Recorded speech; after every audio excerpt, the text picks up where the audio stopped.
All right, my name is Ambassador Saheed Balogun, the president of the Golden Movie Ambassadors Association of Nigeria. All right, I'll be there live and direct on the 24th of November, 2024. As you can see, 2424, special number. All right, I'll be there.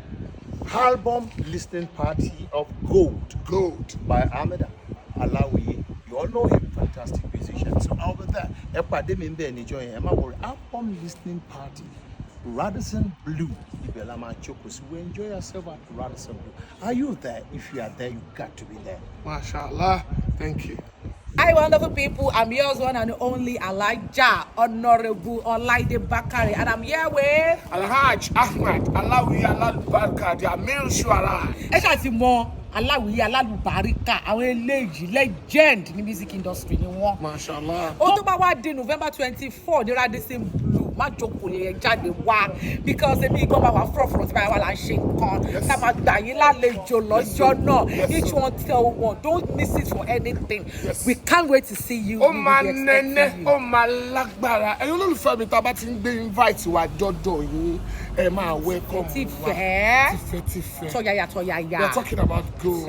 Terry. Album listening party. Listening party. Radisson Blue. Oh, It's gonna be God. dinner party. Hey! A buffet party. A buffet tún bá wà. Yes, Ìyẹn ló ń pè so. ní party after Yes, so. party. Gbé bọ́dì. Gbé. Ẹ̀yin bàbá wa àtẹ̀yin màmá wa ní November 24th mo ń pe gbogbo yín pátápátá ipe kẹ́ wá ṣe kíni listening party. Album listening party. Oh my loud gan. Ó máa loud gan ṣe rí èmi gangan ni mo ṣe kò kárí àlùwàlá everything. Ọlọ́run. Ìtorí ẹ̀ mo ṣe máa sáré wálé láti Canada, Mashallah. láti America. Mashallah. Màá ti dé láti on the 19th. Ọlọ́run. Ẹ pàdé mi láti ẹnu ọ̀nà. Jíjẹ mímu everything. Ẹ tún wá gbádùn orin. Ẹ gbádùn ẹ jò ẹ ṣe kíni. Ẹ pàdé wa. It's gonna be a dinner party. Yeah. Radisson Blue precisely. Kò kí ṣe wọ́n lù wọ́pọ̀ lélẹ́yìí. Àwọn èèyàn bíi ti yín nínú èèyàn ẹ̀yin gbogbo Bí ti yín. ẹ̀yin la pè. Bẹ́ẹ̀ni. Tá bá ti mú invitation dé ẹ ṣáà máa gbà. Àwa ò pèrò. Èrò kọ́. Èèyàn la pè o. Èèyàn ló ń bọ̀ ń bẹ̀. Àwa ò pèrò. Ọlọ́run. Èèyàn la pè o. Ẹ̀dẹ̀ wà nú àwọn èèyàn tá a pè. Ọlọ́run tá a pè. So ẹ máa bọ̀. Thank you. Kẹ́ wá bá wa gbádùn lọ́jọ́ God yẹn. bless you all. Báàmì dáadáa, òun ṣàbòsí inú ẹrù. Ó ti jẹ lọ. Kò dá lúrú papọ̀ mọ́ ṣàpá. Ó pa wọ́n lẹ́kùn. Kúrò yáyọ̀ fátàrẹ ṣẹ̀sìn.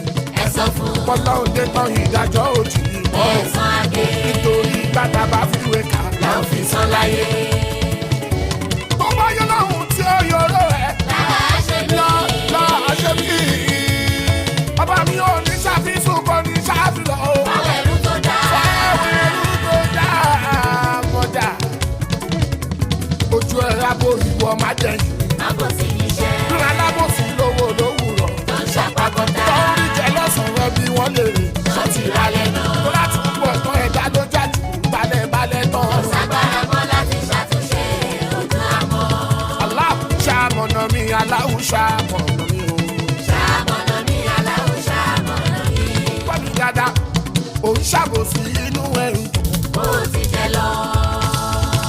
Kò dá lúrú papọ̀ mọ́ ṣàpá.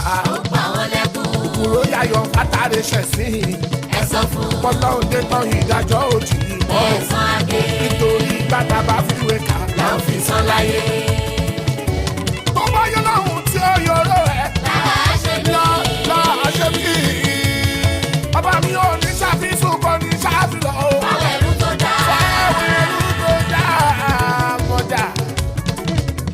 Ojú ẹ̀ rábò ìwọ má jẹ̀yìn.